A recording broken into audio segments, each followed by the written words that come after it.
కూరగాయల్లో రారాజైన గుత్తి వంకాయ కర్రీ అంటే ఎవరికి ఇష్టమో చెప్పండి. జీడిపప్పు గుత్తి వంకాయ కర్రీ చాలా బాగుంటుంది టేస్ట్ అయితే. మధ్య మధ్యలో జీడిపప్పు తగులుతూ చాలా మెత్తగా చాలా మృదువుగా ఉండే వంకాయతో చాలా బాగుంటుంది. ఒకసారి అయితే ట్రై చేయండి. హలో అండి, అందరూ ఎలా ఉన్నారు? నేనైతే చాలా బాగున్నాను. Welcome to my YouTube channel. ఈ రోజు నేను కాజు అండ్ వంకాయ కర్రీ చేస్తాను అనమాట. గుత్తి వంకాయ కర్రీ విత్ కాజు అనమాట. టేస్ట్ అయితే చాలా బాగుంటది. అందరూ లైక్ చేస్తారు, పిల్లలు కూడా లైక్ చేసి బాగా తింటారు అనమాట. ఇంతకీ మన వీడియోస్ చూస్తే కనుక మన ఛానల్ ని సబ్స్క్రైబ్ చేసుకోండి, లైక్ చేయండి, అలాగే షేర్ చేయండి. నాకు కూడా సపోర్ట్ ఇచ్చినట్టు ఉంటది. సో ఇట్లాగే మంచి మంచి వీడియోస్ మీకు పెడుతూ ఉంటాను అనమాట. సో ఇంకా లేట్ చేయకుండా రెసిపీలోకి వెళ్ళిపోదాం. ఫస్ట్ అయితే ముందుగా దీనికి కావాల్సిన పేస్ట్ అయితే పట్టుకుందాము. ఫస్ట్ అయితే కళాయి పెట్టేసుకొని ఇప్పుడు దీంట్లో పల్లీలు వేసుకొని డ్రై రోస్ట్ చేసుకుందాము. ఒక 2 టేబుల్ స్పూన్స్ పల్లీలు అయితే సరిపోతాయి. ఇవైతే కొంచెం రోస్ట్ చేసుకుందాము. చూసారు కదా, లైట్గా మనకి రోస్ట్ అయిన కలర్ అయితే చేంజ్ అయినది కదా. ఇప్పుడు ఈ స్టేజ్లో మనం ఎండు కొబ్బరి అయితే వేసుకుందాము. కొంచెం ఎండు కొబ్బరి అనమాట, పచ్చి కొబ్బరి కాదు, ఎండు కొబ్బరే వేసుకోండి. ఇప్పుడు ఇది కూడా కొంచెం ఫ్రై అవ్వాలి, అంటే ఇది కూడా కొంచెం కలర్ చేంజ్ అవ్వాలన్నమాట. ఎండు కొబ్బరి కూడా ఇవి కూడా కొంచెం కలర్ చేంజ్ అయింది కదా. తర్వాత ఒక 1 టేబుల్ స్పూన్ ధనియాలు అనమాట. ఇది కూడా మనకి కొంచెం కలర్ చేంజ్ అయ్యే వరకు రోస్ట్ చేసుకుంటే సరిపోతుంది. లేదంటే ఇవి ఎక్కువ మాడిపోతే మళ్ళీ మనకి చేదు వస్తుంది అనమాట. జస్ట్ కలర్ చేంజ్ అయితే సరిపోతుంది.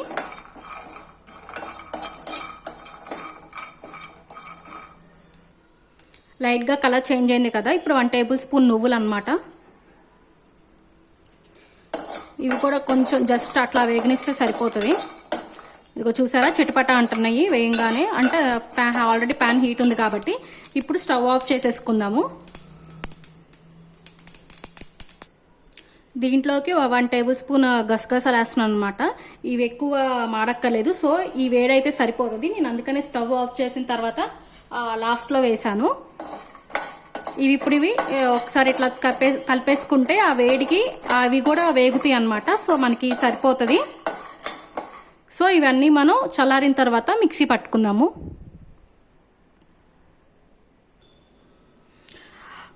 గుత్తి వంకాయలు తీసుకోవాలండి. ఫస్ట్ నేను ఒక 1/2 కేజీ గుత్తి వంకాయలు తీసుకున్నాను. వంకాయలు ఏంటంటే నాటువి, కొన్ని మనకి రెడ్ లైక్ బ్లూ కలర్లో ఉంటాయి కదా, డార్క్.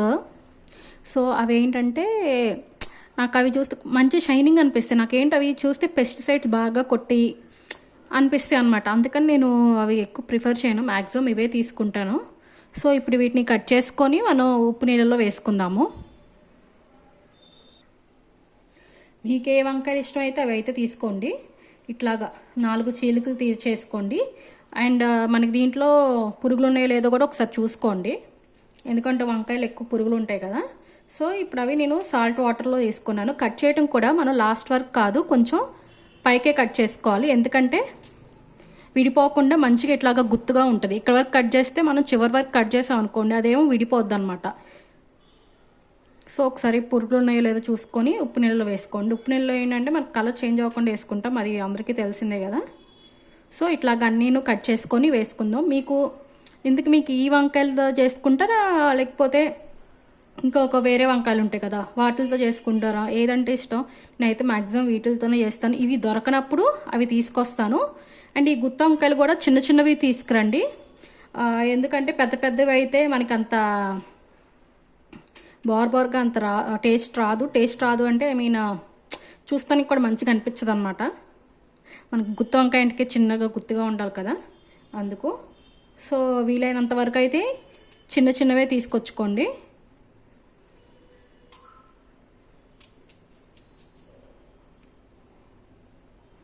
ఇప్పుడైతే ఇవన్నీ కట్ చేసి వేసేద్దాము. గుత్తి వంకాయ కూడా చాలామంది చాలా డిఫరెంట్ టైప్స్లో చేసుకుంటారు కదా, ఎవరిష్టం వాళ్ళది, ఎవరికి ఎట్లా నచ్చితే అలా చేసుకుంటారు. బట్ ఇదైతే నా వర్షన్ అనమాట, నేను ఇట్లా చేస్తాను. డైలీ వీక్ డేస్లో చేద్దామంటే టైం టేకింగ్ ఇది, అందుకనే మ్యాక్సిమం వీకెండ్స్లోనే అనమాట. సో దీంతో కాంబినేషన్ నేను వెజిటేబుల్ రైస్ కూడా చేస్తున్నాను. అది కావాలంటే మీకు నేను నెక్స్ట్ వీడియోలో పెడతాను, వెజిటేబుల్ రైస్ ఎట్లా చేస్తాను.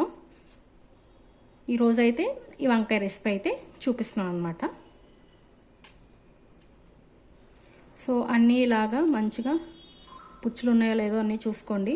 మనం వేరుకునేటప్పుడే మ్యాక్సిమం అన్నీ పుచ్చులు లేకుండా వేరుకుంటాం అనుకోండి, బట్ అయినా కూడా ఒకసారి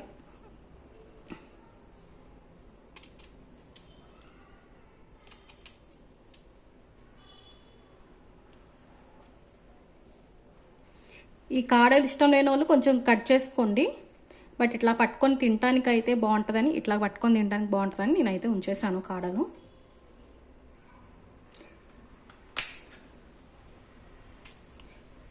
సో ఇప్పుడు ఈ ఉప్పు నీళ్ళు వేసాం కదా, ఇప్పుడు మనం వీటన్నిటిని ఫ్రై చేసుకుందాం అన్నమాట ఆయిల్లో వేసి.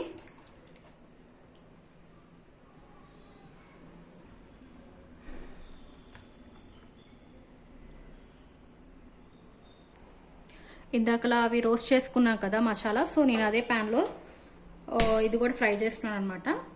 దీనికైతే ఆయిల్ ఎక్కువే పడుతుంది, కొంచెం ఆయిల్ అయితే ఎక్కువే వేసుకోండి.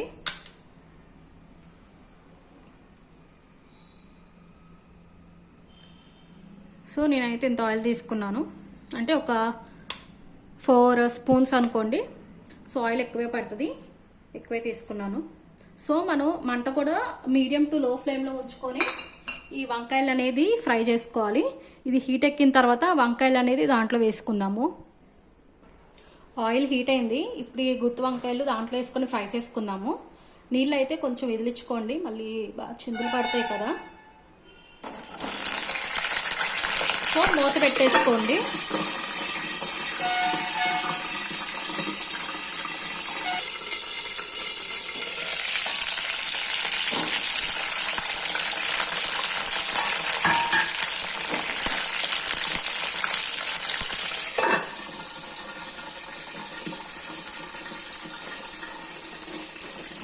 ఇట్లాగా కలిపేసుకోండి మొత్తం, ఎందుకంటే మనకి చిందులు పడుతున్నాయి కదా.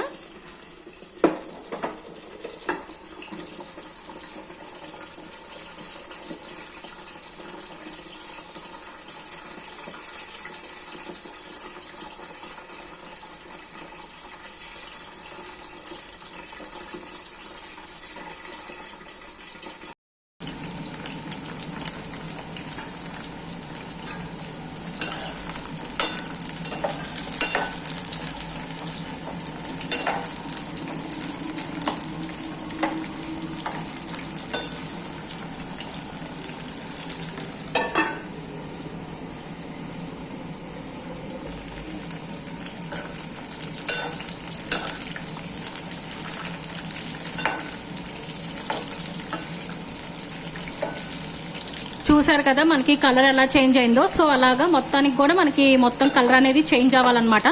సో అప్పుడు మనకి ఇది మగ్గినట్టు అన్నమాట వంకాయ.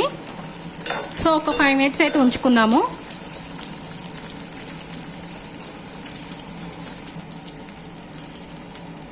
మనకి ఆల్మోస్ట్ మగ్గిపోయినాయి అండి, ఇంక ఇప్పుడు తీసేయచ్చు. మనకి కొంచెం ఇట్లాగా మెత్తబడి చూసారా కొంచెం విడిపోయినట్టు అయినాయి. సో ఇట్లా ఉంటే సరిపోద్ది, మనం తీసేయచ్చు. ఇప్పుడైతే దీన్ని పక్కన పెట్టేసుకుందాము తీసేసి. ఇప్పుడు వీటని అన్నిటిని ఒక ప్లేట్లోకి తీసుకుంటున్నాను.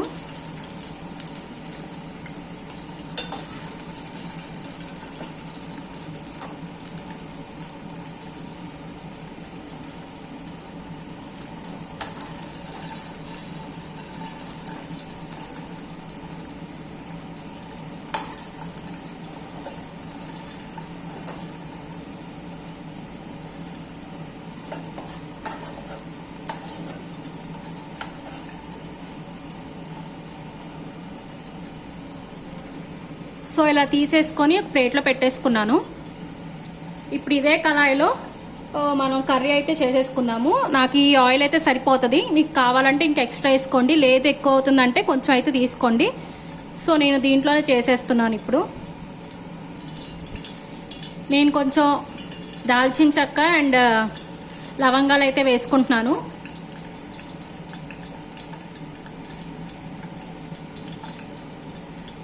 కట్ చేసిన ఒక పెద్ద ఉల్లిపాయ అండ్ పచ్చిమిరకాయలు అన్నమాట.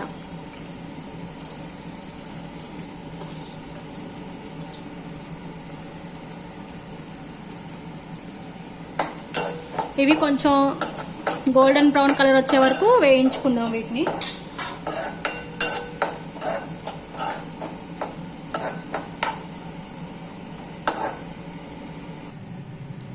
ఉల్లిపాయలు వేగేలోపు ఆల్రెడీ మనం చల్లార్పించుకున్నాం కదా మసాలావి దినుసులు. ఇవి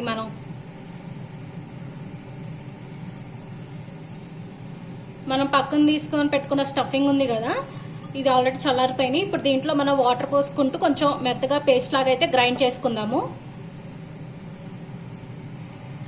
మసాలాను అయితే ఇదిగో ఇట్లాగా పేస్ట్గా చేసుకున్నాను అనమాట. వాటర్ పోసుకొని ఇట్లా పేస్ట్గా చేసుకొని పెట్టుకొని ఉంచుకోవాలి. ఆనియన్స్ వేగినాయి కదా, ఇప్పుడు దీంట్లోకి ఒక 1 స్పూన్ అల్లం వెల్లుల్లి పేస్ట్ అయితే వేసుకుందాము. నేను పసుపు వేయలేదు, ఎందుకంటే దీంట్లో ఆల్రెడీ పసుపు ఉంది కాబట్టి నేను ఇంకా పసుపు వేయట్లేదు. ఇదైతే ఈ పసుపు అయితే సరిపోతుంది. ఇది కూడా ఒక 2 మినిట్స్ అట్లాగా వాసన పోయే వరకు వేయించుకుందాము. దీన్ని కూడా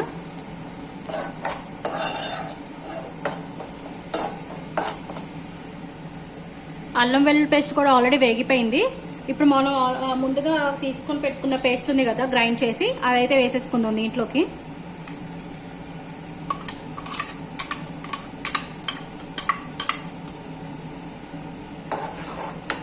ఆ మిక్సీ జార్లోనే వాటర్ పోసుకొని మిగతా అన్ని వేసేసుకున్నాము.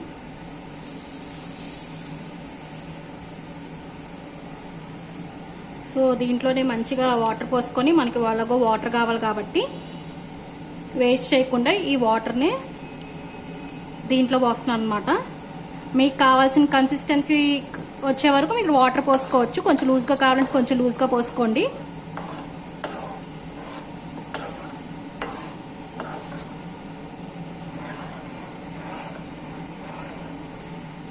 ఇప్పుడు దీంట్లో మీ టేస్ట్కి సరిపడా ఉప్పు, కారం, మసాలా వేసుకోండి. అవి కూడా దీంతో పాటు ఉరికితే బాగుంటాయి. నేను ఒక 2 టేబుల్ స్పూన్స్ కారం వేసుకున్నాను. మీ కారం తగ్గట్టు మీరు వేసుకోండి. అండ్ 1 టేబుల్ స్పూన్ మసాలా పొడి కూడా వేసుకుంటున్నాను.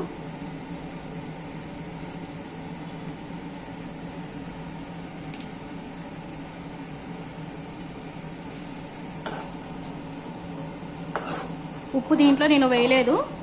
సో ఇప్పుడు ఈ ఉప్పు కూడా వేసుకొని ఒకసారి కలుపుకుంటాను. చూసారా, కారం వేయంగానే మంచి రెడ్ కలర్లోకి చేంజ్ అయింది. మీకు ఇన్ కేస్ కలర్ కావాలి అంటే కాశ్మీర్ చిల్లీ పౌడర్ వేసుకోండి, అదైతే కొంచెం కలర్ వస్తుంది. ఈ కారం ఏంటంటే మా అత్తయ్య పంపించారనమాట. మాకు మిరపతో చేలు ఉన్నాయి, సో ఊరు నుంచి పంపించారనమాట అత్తయ్య. సో ఇప్పుడు దీంట్లో మనకి కొంచెం ఉప్పు కూడా వేసుకుందాము. సరిపోతే లాస్ట్లో కూడా అడ్జస్ట్ చేసుకుందాం. ఇప్పుడైతే కొంచెం ఉప్పు వేస్తున్నాను.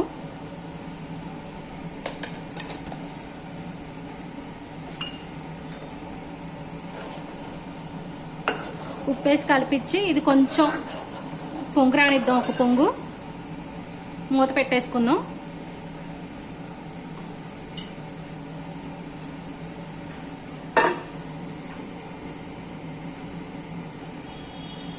మనం కరివేపాకు వేసుకోలేదు కదా, కరివేపాకు కూడా వేసుకుందాము. చూసారా, స్టార్ట్ అయింది ఉడకటం. ఇది ఒక 2 మినిట్స్ ఉడికిన తర్వాత మనం వంకాయలు వేసేసుకుందాం. చూసారు కదా, మనకి పొంగొచ్చింది. సో ఇప్పుడు మనం ఆల్రెడీ ఫ్రై చేసి పెట్టుకున్న వంకాయలు ఉన్నాయి కదా, అవి దీంట్లో వేసేసుకుందాము.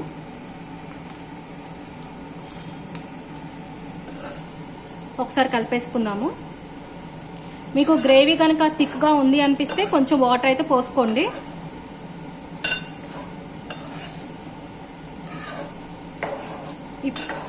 కర్రీ అయితే సిమ్ టు మీడియం ఫ్లేమ్లోనే చేయండి. నేను అంతా సిమ్ ఫ్లేమ్లోనే చేస్తున్నాను. సో దానివల్ల ఏంటంటే మంచిగా ఉడికి మంచిగా ముక్కకు పడుతుంది. ఎక్కువ అయితే కలపకండి, ఎందుకంటే చిదురైపోతాయి. సో ఒక్క 5 మినిట్స్ అయితే దీన్ని సిమ్లో పెట్టేసి ఉడికిచ్చేసుకుందాము.